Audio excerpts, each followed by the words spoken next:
এই একদিনে তো আর সব কিছু আলোচনা করা যাবে না, বাট মোটামুটি আমরা আই উড সেই যে দুই দেশের মাইন্ডসেট যদি, যেটা আমি প্রথমেই বললাম, যদি তাকে মানে একটু অগ্রসর করার জন্য পজিটিভলি, তাহলে হইতে পারবো। আর কিছু চ্যালেঞ্জেস তো থাকবেই। এখন পালিয়ে যাওয়া সন্ত্রাসী যখন ওখানে আছে শেখ হাসিনা, তো চ্যালেঞ্জেস তো থাকবেই। তো এই চ্যালেঞ্জের ভিত্তিতে কিভাবে আমরা অন্য কাজগুলো যে দুই দেশের মিউচুয়াল বেনিফিট হয় বা মিউচুয়াল ইন্টারেস্টে পড়ে আমরা এগিয়ে নিব। আর হাসিনার ব্যাপারে তো আমাদের দাবি সবসময়ই থাকবে, because she is a killer, she has killed 1,500 people in the country and fled.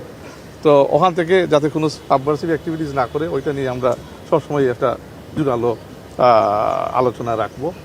But মানে মনে হচ্ছে যে মানে এই সফরটা মোটামুটি ভালো ফলপ্রসূ এই দিক থেকে, যে it's a good start on resetting the conversation.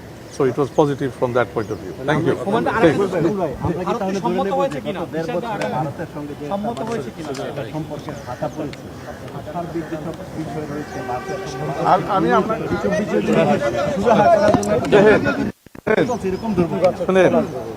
আগে যা হয়েছে, আগে কিন্তু যে অন্তর্বর্তীকালীন সরকারের ম্যান্ডেট ছিল না, মানুষের ম্যান্ডেট যে কত গুরুত্বপূর্ণ, দেশের মানুষের ম্যান্ডেট, এর জন্য বিএনপি সরকার এবং মাননীয় প্রধানমন্ত্রী তারেক রহমান সাহেবের নেতৃত্বে যে সরকার আমরা গঠন করছি 2/3 মানুষের ভোটে, এটা মানুষের, আমরা দেশের মানুষের ভিত্তি করেই আমাদের সরকার।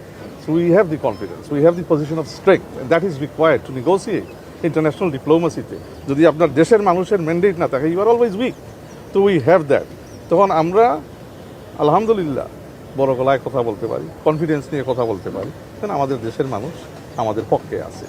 সো দ্যাট ইজ এই ইম্পর্টেন্ট ফাউন্ডেশন, যেটা বিগত সরকারের, অন্তর্বর্তী সরকারেরও ছিল না, আর হাসিনার তো গত 15 বছর ছিলই না। এর জন্যই তো একের পর এক মানে আপনার মানে রিগিং করে, চুরি করে, বুট ডাকাতি করে, মিডনাইট ইলেকশন করেই মানে সামহাও দেখাইতো আছে ক্ষমতায়। তো এই এখন বাংলাদেশে একটা বিরাট ম্যান্ডেট নিয়ে নির্বাচিত সরকার, এই নির্বাচিত সরকারের এই যে নির্বাচিত বিষয়টা, it is very important international ক্রেডিবিলিটির জন্য, এবং ইন্টারন্যাশনালি যদি আপনার স্ট্যাচার এবং আপনার রেসপেক্ট অ্যান্ড ডিগনিটি একটা সরকারের থাকতে হয়, they do need the mandate of their people. So আমাদের এই সরকারের আলহামদুলিল্লাহ আছে, এবং এই ম্যান্ডেটের জন্যই এখন আমরা একটা পজিশনাল স্ট্রেংথ থেকে কথাবার্তা বলতে পারি, এবং সবখানে আমরা আলহামদুলিল্লাহ সম্মানও পাই।